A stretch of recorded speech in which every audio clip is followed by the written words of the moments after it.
अस्सलाम वालेकुम दोस्तों, मैं हूं मुदस्सिर रहमान और आप देख रहे हैं ए टू ज़ेड सोलर। तो आज का जो हमारा टॉपिक है, जिस चीज़ के बारे में आज हम सीखेंगे वो है कि सोलर पैनल की क्लीनिंग कैसे की जाती है, इसको साफ़ कैसे किया जाता है। आज की वीडियो में हम आपको बताएंगे कि इसको किस किस तरीके से साफ़ किया जाता है, इसको साफ़ करने के लिए कौन से टूल्स चाहिए होते हैं और इसको साफ़ करने का सही वक्त क्या होता है। क्योंकि आप हर वक्त दोपहर के टाइम हो या किसी भी टाइम आप अगर इसको चाहें तो सफाई आप इसकी नहीं कर सकते।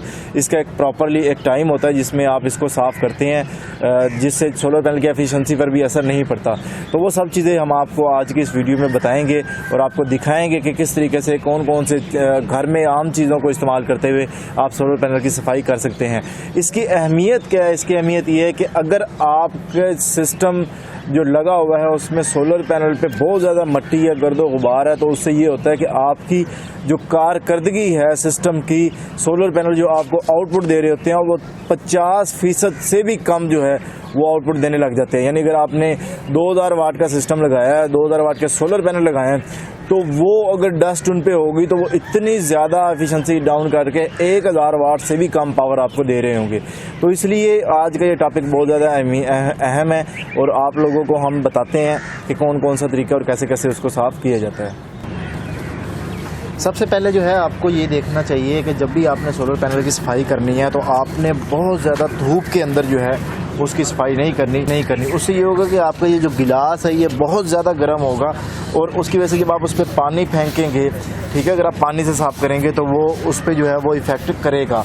तो आपको सबसे पहले क्या करना है, इस सूरत में आपको ये करना है कि सबसे पहले आपने कपड़े से इसको साफ़ करना है। तो कपड़े से साफ़ करने का मकसद ये होता है कि इस पर जो मट्टी लगी हुई है उस मट्टी को आप साफ़ कर लें।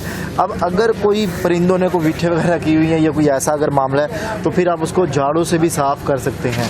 इधर आए, झाड़ू से इसको साफ़ करें, ये ऊपर वाले हिस्से को, तो आप इसको जो है वो झाड़ू से भी साफ़ कर सकते हैं। अभी ये कोई इसकी को फाइनल जो है आप ये नहीं कह सकते कि ये इसकी फ़ाइनल सफाई यही है।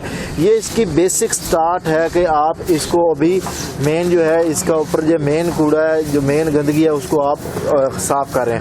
उसके बाद फिर हम इसको जो है वो किस तरीके से साफ़ करते हैं वो नेक्स्ट स्टेप भी आपको मैं बता देता हूँ। तो सबसे पहले जो है इसको कपड़े से साफ़ करते हैं। आप देख रहे हैं कि ये कपड़े से इसको साफ़ कर रहे हैं। अब इसमें एहतियात क्या होनी चाहिए? इसमें एहतियात मैंने आपको पहले बता दिया कि सख्त धूप में पानी नहीं आपने इस पर लगाना, चाहे आप इस पर वैसे कपड़े से साफ़ कर दें तो ठीक है।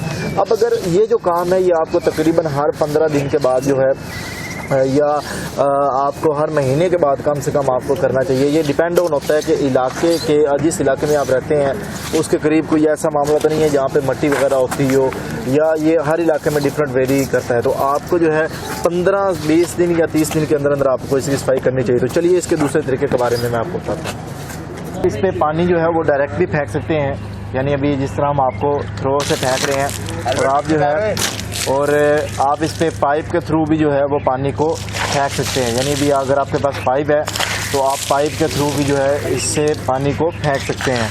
तो अभी सबसे पहले ये पानी फेंका जा रहा है, उसके बाद जो है इस पे क्या करना है, यानी आप सर्फ या साबुन जो है वो साफ़ी से आप इसको धोएंगे। अब ये सर्फ या साबुन हर 15 दिन बाद या महीने बाद लगाना ज़रूरी नहीं होता। इसमें जो है आप लोगों को क्या करना होता है, ये तकरीबन आप हर 3 माह बाद या 6 माह के बाद लाजमी सर्फ से और साबुन से जो है आप इसको साफ़ आपको करना चाहिए। जैसा कि आपने देखा कि सबसे पहले हमने साफ़ी से इसको कपड़े से साफ़ किया था, उसके बाद जो है हमने इस पर झाड़ू से साफ़ किया। अब झाड़ू से साफ़ करने के बाद इस पर पानी फेंका। पानी फेंकने के बाद जो है अब जहाँ पे परिंदों ने विठे वगैरह की है वहाँ पे ये साबुन या सर्फ से कपड़ा लगा के साफ़ कर रहे हैं, ठीक है। और एक टीम मेंबर जो है वो वेपर के थ्रू जो है उसको खुश्क कर रहे हैं। यानी अब इसमें ये है कि इस पर भी पानी फेंका जाएगा, ठीक है, ताकि जो सर्फ लगाया गया और वो जो है इसको मतलब खुश्क किया जाए, सर्फ जो है वो धुल जाए। अभी आपके सामने ये जब उन्होंने पानी फेंका है तो उसके बाद जो है अभी इस पर रैपर लगाया जा रहा है। अब नेक्स्ट आप पे जाए, नेक्स्ट टीम मेंबर एरिया पे जाएंगे। अब यानी ये जो सोलर पैनल है बिल्कुल साफ़ हो चुके हैं। अब इसकी सफाई की वजह से जो है ये आपको मैक्सिमम आपको कारकर्दगी देंगे। अब पहले कैसे थे आपके सामने और अभी जो है आपके सामने जो है इनका क्या डिफरेंस है, तो डेफिनेटली इनकी एफिशिएंसी में काफ़ी ज़्यादा इजाफा होगा। अच्छा, अगर आपके कुछ पैनल्स जो हैं वो बहुत ज़्यादा गंदे होते हैं या किसी ऊंची जगह पे होते हैं ठीक है। तो उस सूरत में आप क्या कर सकते हैं, उस सूरत में आप इस तरह की जो साफ़ी होती है उसको इस्तेमाल कर सकते हैं।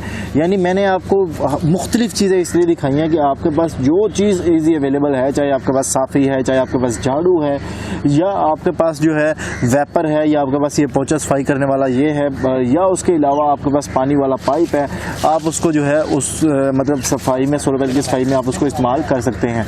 अब इसमें एक और चीज़ थोड़ी आपको बता दूं कि अगर आपके सोलर पैनल बहुत ज़्यादा ऊंचे हैं, जहाँ पे आपका हाथ नहीं पहुँचता, तो उसमें कोई मसला नहीं है। उसमें आप पाइप, प्रेशर वाला पाइप जो है उससे पानी भी फेंक के उसको साफ कर सकते हैं।